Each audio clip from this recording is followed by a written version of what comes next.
시온에서 나팔을 불며 나의 거룩한 산에서 경고의 소리를 질러 이 땅 주민들로 다 떨게 할지니 이는 여호와의 날이 이르게 됨이니라. 이제 임박하였으니 곧 어둡고 캄캄한 날이요 짙은 구름이 덮인 날이라. 새벽빛이 산 꼭대기에 덮인 것과 같으니 이는 많고 강한 백성이 이르렀음이라. 이와 같은 것이 옛날에도 없었고 이후에도 대대에 없으리로다. 불이 그들의 앞을 사르며 불꽃이 그들의 뒤를 태우니 그들의 예전 땅은 에덴 동산 같았으나 그들의 나중의 땅은 황폐한 들 같으니 그것을 피한 자가 없도다.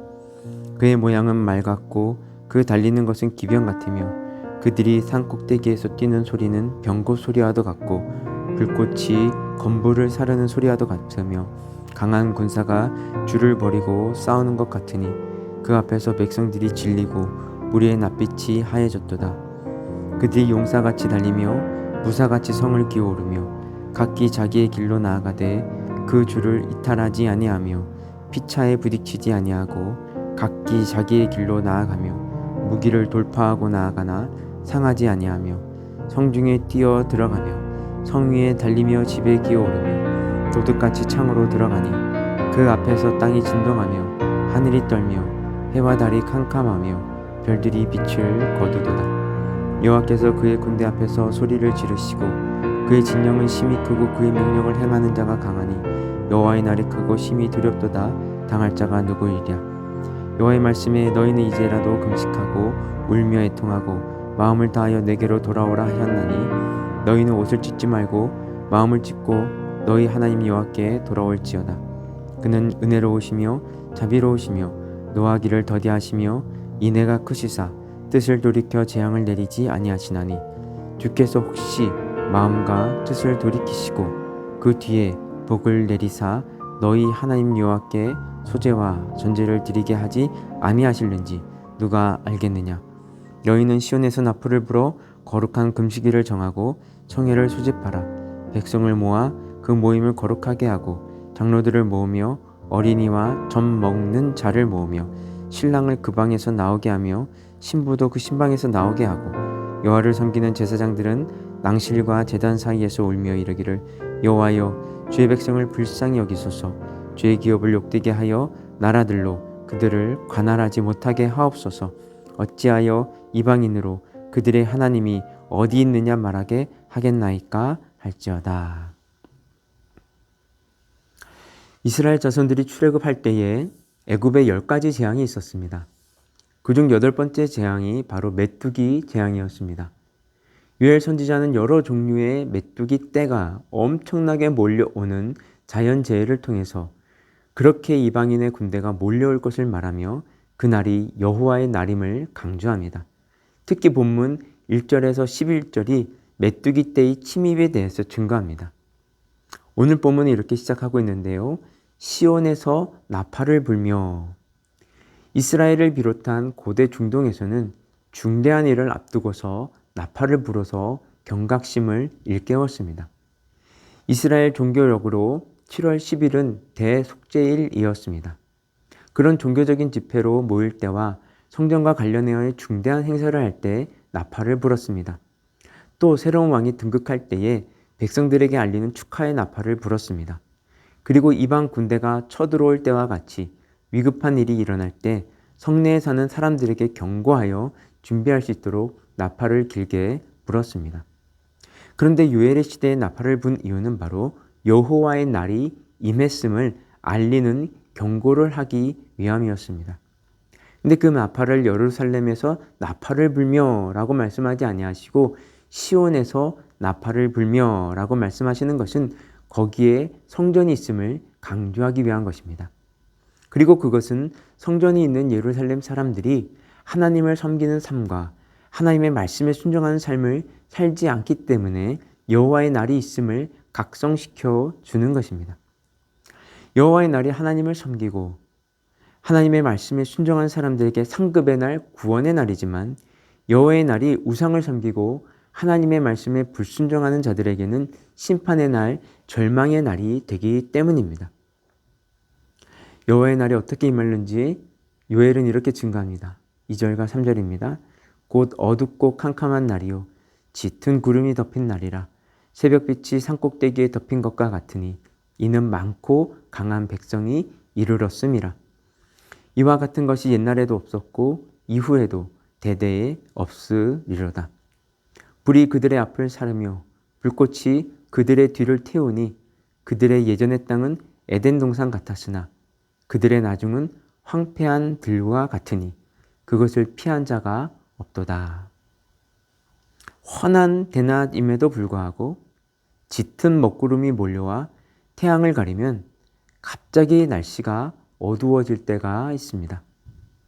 그런데 본문은 먹구름이 몰려와서 캄캄해진 것이 아니라 메뚜기 떼가 몰려와서 태양을 가려서 그렇게 된 것이라고 말씀하십니다.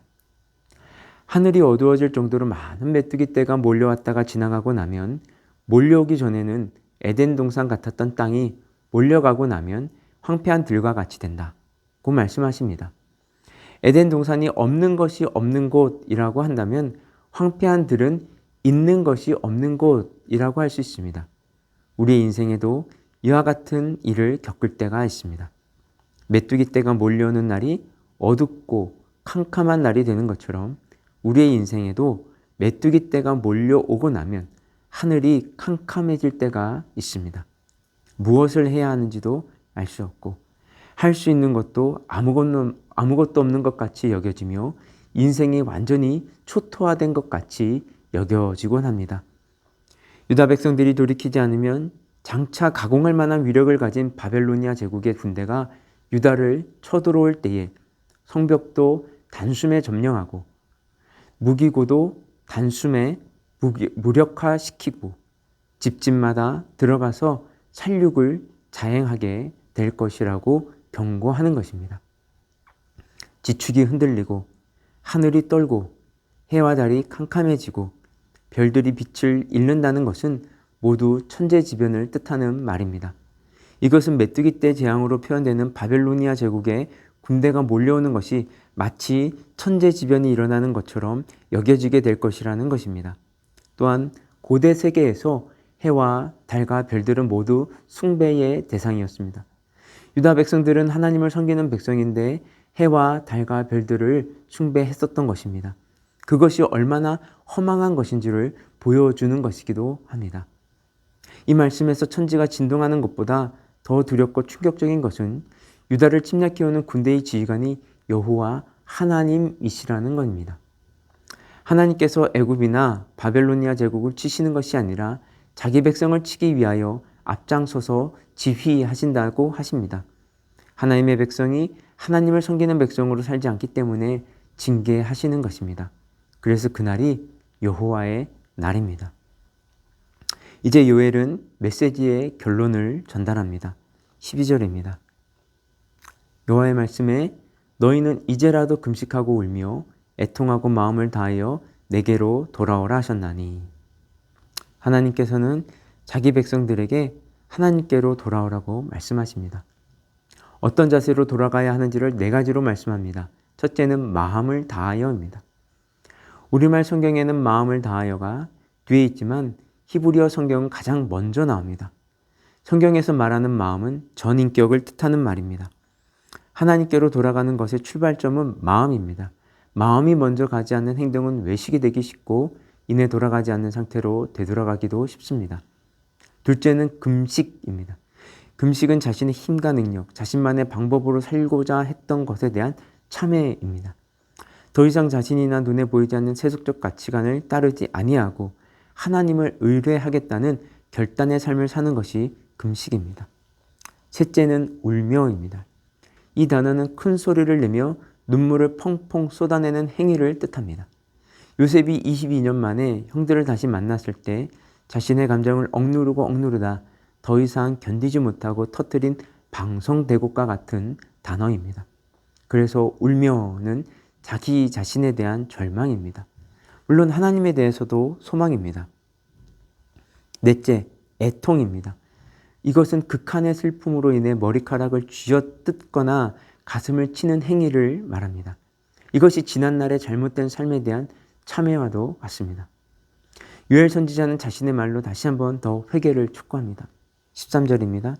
너희는 옷을 찢지 말고 마음을 찢고 너희 하나님 여호와께로 돌아올지어다. 그는 은혜로우시며 자비로우시며 노하기를 더디하시며 인애가 크시사 뜻을 돌이켜 재앙을 내리지 아니하시나니. 두 가지 중요한 사실에 대해서 말씀합니다. 첫째, 회개는 마음을 찢는 것이라는 것입니다. 옷을 수백 번, 수천 번을 찢어도 마음을 찢지 않으면 아무런 소용도 없고 무효입니다. 둘째, 회개는 하나님께로 돌아가는 것입니다. 하나님께로 돌아가는 것이 아니라 세속적 가치관이나 자기 욕망에게로 돌아가면 수백 번, 수천 번을 돌아가도 돌아가지 않는 것과 같습니다. 아니, 돌아가지 않음만 못합니다. 그는 은혜로우시며 앞에 이유를 뜻하는 접속사가 있습니다. 하나님께서 돌아가야 하는 이유는 하나님은 은혜로우시며 자비로우시며 노하기를 더디하시며 인애가 큰 분이시기 때문입니다. 누가복음 15장에 나오는 둘째 아들이 허랑방탕하게 살다가 아버지의 집으로 돌아간 것보다 더 중요한 것은 아버지는 그런 아들을 받아주시는 분이라는 것입니다.